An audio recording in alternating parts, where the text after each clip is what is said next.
नमस्कार दोस्तों, मैं आरिफ हुसैन नर्सिंग ऑफिसर आपका नरगिस मेडिकल नॉलेज में स्वागत करता हूं। कैसे दोस्तों, उम्मीद करते हैं आप बहुत अच्छे होंगे। आज हम बात करने वाले हैं सर्टालिन टैबलेट के बारे में। आज हम आपको बताएंगे सर्टालिन जो टैबलेट होती है कौन सी मेडिसिन के ग्रुप से संबंधित होती है, कौन कौन सी एमजी में ये आती है और मार्केट में हमको किन किन नामों से ये मिल जाएगी, क्या इसके उपयोग होते हैं, क्या इसके साइड इफ़ेक्ट होते हैं, किन मेडिसिनों के साथ में इस टैबलेट का उपयोग नहीं करना चाहिए और किन बीमारियों से ग्रस्त मरीज को इसके उपयोग करने से बचना चाहिए। चलिए दोस्तों, शुरू करते हैं आज की वीडियो।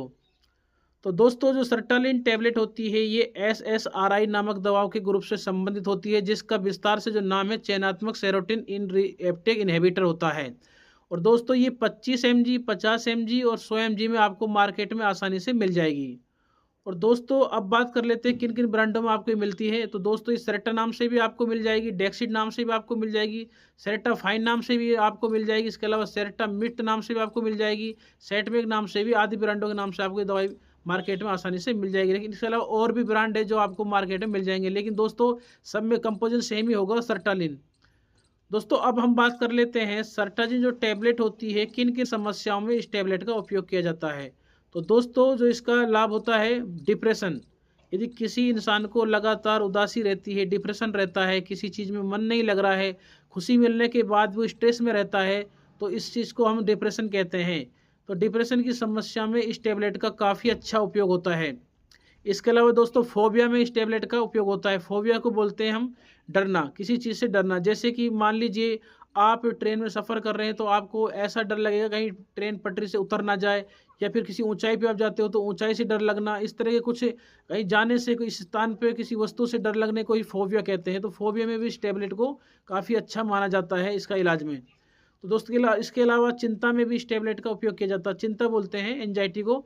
एंजाइटी यानी कि जैसे मान लीजिए किसी के एग्जाम आ रहे हैं तो एग्जाम आने से पहले की चिंता, या कोई किसी भाषण, आपको कहीं पर सभा में भाषण देना है तो सोशल एंजाइटी से भी आपको एंजाइटी रहती है। जैसे किसी के सामने जाओगे तो आप क्या बोलोगे, तो इस तरह की जो चिंता होती है, तो चिंता की समस्याओं को भी दूर करने में इस टैबलेट का उपयोग किया जाता है।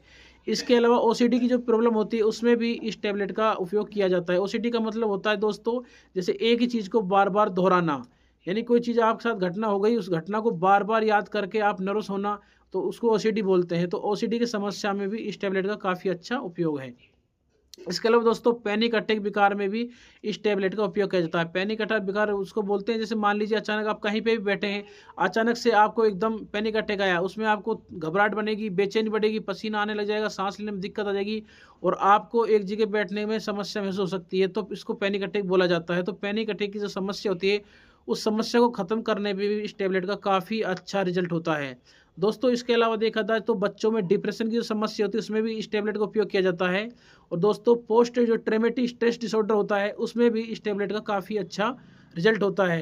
पोस्ट ट्रेमेटिक स्ट्रेस डिसऑर्डर उसको कहते हैं जो पिछली बातों को बार बार याद करता है, जो पुरानी बात आपके समय उस समय में बीत गई उसको भी याद कर करके इंसान डिप्रेशन में चला जाता है, उसको हम पोस्ट ट्रेमेटिक स्ट्रेस डिसऑर्डर बोलते हैं। दोस्तों, ये थे कुछ इसके लाभ जो हमने आपको बताए। इसके अलावा और कुछ उपयोग में भी इसका उपयोग किया जा सकता है, कुछ और परेशानियों में भी। तो दोस्तों, अब हम बात कर लेते हैं इस टैबलेट को लेने के बाद आपको क्या क्या साइड इफेक्ट देखने को मिल सकते हैं। तो दोस्तों, एक तो आपको इसमें कॉन्स्टिपेशन की शिकायत हो सकती है, कब्ज बन सकता है आपको, और दिल की धड़कन तेज हो सकती है। इसके अलावा आपको उलझन सी महसूस हो सकती है। इसके अलावा आपको हल्की मतली या उल्टी की समस्या हो सकती है, आपको डायरिया हो सकता है, आपको निद्रा की समस्या हो सकती है, नींद की समस्या आ सकती है, आपको इसमें सिर दर्द भी हो सकता है। इसको लेने के बाद में आप थकान भी महसूस कर सकते हैं। और इसके अलावा देखा जाए तो चक्कर आना, आपको चक्कर आना भी महसूस हो सकता है। ऊँघना भी आपको इसके साइड इफेक्ट तौर पर देखा जाता है। मुँह का सूखना, इस टैबलेट को लेने के बाद आपका मुँह सूखा सूखा भी हो सकता है। ये इसके कुछ साइड इफेक्ट है जो समय के साथ अपने आप खत्म हो जाते हैं। यदि दोस्तों लगातार बने रहे तो आप अपने डॉक्टर से सलाह जरूर लें। अब दोस्तों, हम बात कर लेते हैं किन मेडिसिनों के साथ में इस टैबलेट का उपयोग नहीं करना चाहिए। तो दोस्तों, पीसीएम जो टैबलेट होती है, पैरासिटामोल बोलते हैं जिसको, इसके साथ में इस टैबलेट का उपयोग नहीं करना चाहिए। इसके अलावा देखा जाए तो क्लोरोफेनेरमाइन जो टैबलेट होती है उसके साथ में भी इस टैबलेट का उपयोग नहीं करना चाहिए। इसके अलावा डेक्सोमेथोर्पन जो मेडिसिन होती है उसके साथ में भी इस टैबलेट का उपयोग नहीं करना चाहिए। और फेनालेप्रिन जो मेडिसिन होती है इसके साथ में नहीं लेना चाहिए। और पीमोजाइड जो टैबलेट होती है इसके साथ में भी इसका उपयोग करने से बचना चाहिए। और फेंटानेल जो मेडिसिन होती है उसके साथ में भी कॉन्ट्राइंडेशन कर सकती है, इसलिए इसके साथ लेने से बचें।